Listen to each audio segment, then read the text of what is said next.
Bismillahirrahmanirrahim. Assalamualaikum warahmatullahi wabarakatuh. Berikut merupakan video ringkasan sejarah Istana Pagaruyung yang merupakan objek pariwisata di Batu Sangkar, Sumatera Barat.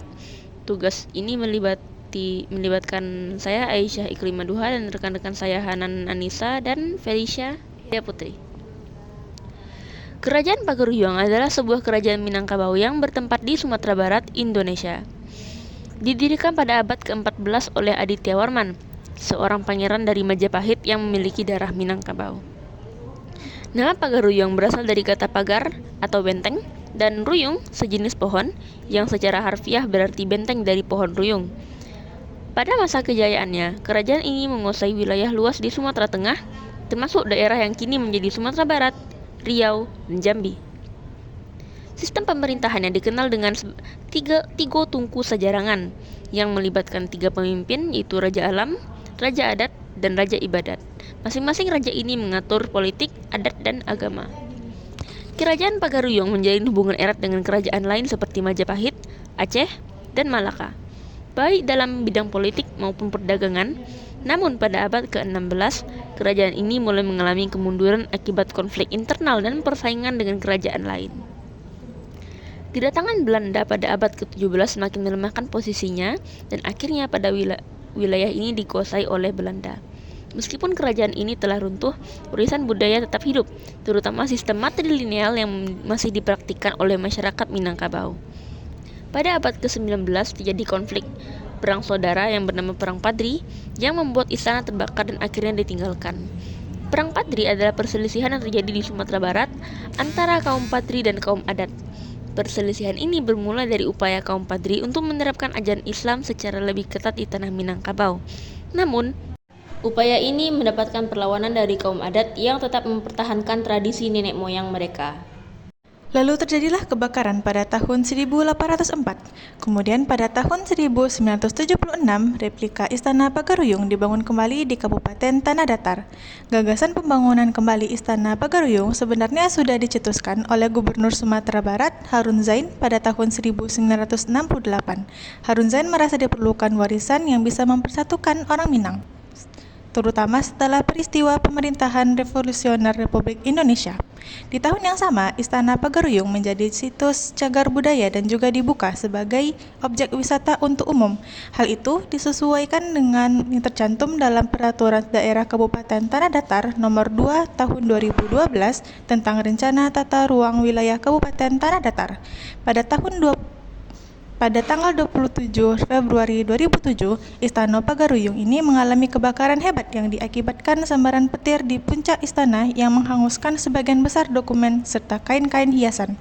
Diperkirakan hanya sekitar 15% barang-barang berharga yang bisa diselamatkan. Istana Pagaruyung ini kemudian dibangun kembali dan diresmikan oleh Presiden Republik Indonesia Susilo Bambang Yudhoyono pada Oktober 2013. Meskipun kini sudah dilengkapi dengan struktur beton modern, Istana Basa Pagaruyung dibangun dengan tetap mempertahankan teknik tradisional dan material kayu. Keunikan yang dimiliki Istana Pagaruyung ini adalah karena bangunannya berbeda dengan rumah gadang lainnya, karena istana ini dihias dengan 60 ukiran yang menjelaskan filosofi dan budaya Minangkabau. Ciri khas Istana Pagaruyung dapat terlihat dari ornamen ukiran bunga-bunga dan dedaunan yang menghiasi bangunan istana ini. Istana Basa Pagaruyung memiliki 3 lantai dan terdiri dari 72 tonggak, 11 gonjong atap, dan tanduk yang terbuat dari 26 ton serat ijo. Istana ini juga memiliki 100 replika furnitur dan artefak antik Minang. Ruang bangunan Istana Pagaruyung memiliki anjung atau penaikan lantai di sisi kanan dan kirinya. Adanya anjung dalam istana ini menunjukkan jati diri Istana Pagaruyung sebagai rumah gadang Koto Piliang yang memegang sistem pemerintahan aristokrat, yaitu posisi duduk orang berbeda berdasarkan statusnya. Museum Istana Basa Pagaruyung adalah museum khusus. Hal ini karena dulunya Istana Basa Pagaruyung dahulu merupakan kediaman dari Raja Alam, sekaligus digunakan sebagai pusat pemerintah dari sistem konfederasi yang dipimpin oleh triumvirat atau 3 pemimpin yang diberi julukan Raja Tiga Selo. Sesuai dengan penggunaannya di masa lalu, lantai 2 Istana Pagaruyung sendiri merupakan kamar tidur raja dan lantai 3 istana ini diperuntukkan sebagai tempat semedi sekaligus lokasi untuk memantau saat terjadi perang. Setelah restorisasi, istana mulai menarik wisatawan domestik ataupun mancanegara. Keindahan khas Minangkabau dengan atap gonjong serta ukiran kayu yang artistik menjadi daya tarik utamanya. Isi Istana Pagaruyung adalah koleksi benda-benda bersejarah, pakaian adat, serta merasakan budaya Minangkabau. Semua koleksi tadi menjadi daya tarik wisatawan yang dapat dilihat dan menjadi objek wisata yang menarik. Puncak pariwisata Istana Pagaruyung terjadi setelah renovasi besar-besaran yang dilakukan setelah kebakaran tahun 2007. Istana ini kembali dibangun dan diresmikan pada tahun 2013 dengan dukungan pemerintah dan komunitas budaya. Sejak saat itu, jumlah pengunjung terus meningkat. Istana menarik bagi pencipta sejarah dan wisatawan yang ingin menikmati keindahan arsitektur Minangkabau, khas belajar tentang adat istiadat setempat, dan berpartisipasi dalam berbagai acara budaya yang sering diadakan di sana. Istana Pagaruyung sekarang merupakan salah satu ikon pariwisata Sumatera Barat.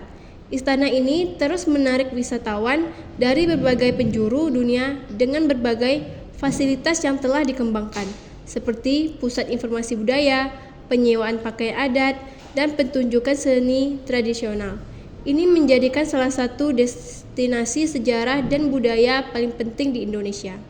Tujuan wisatawan yang datang tidak hanya untuk melihat-lihat saja, tetapi mempelajari dan mengamati berbagai adat istiadat yang ada di dalamnya dengan mempersembahkan tarian tradisional dan pakaian adat.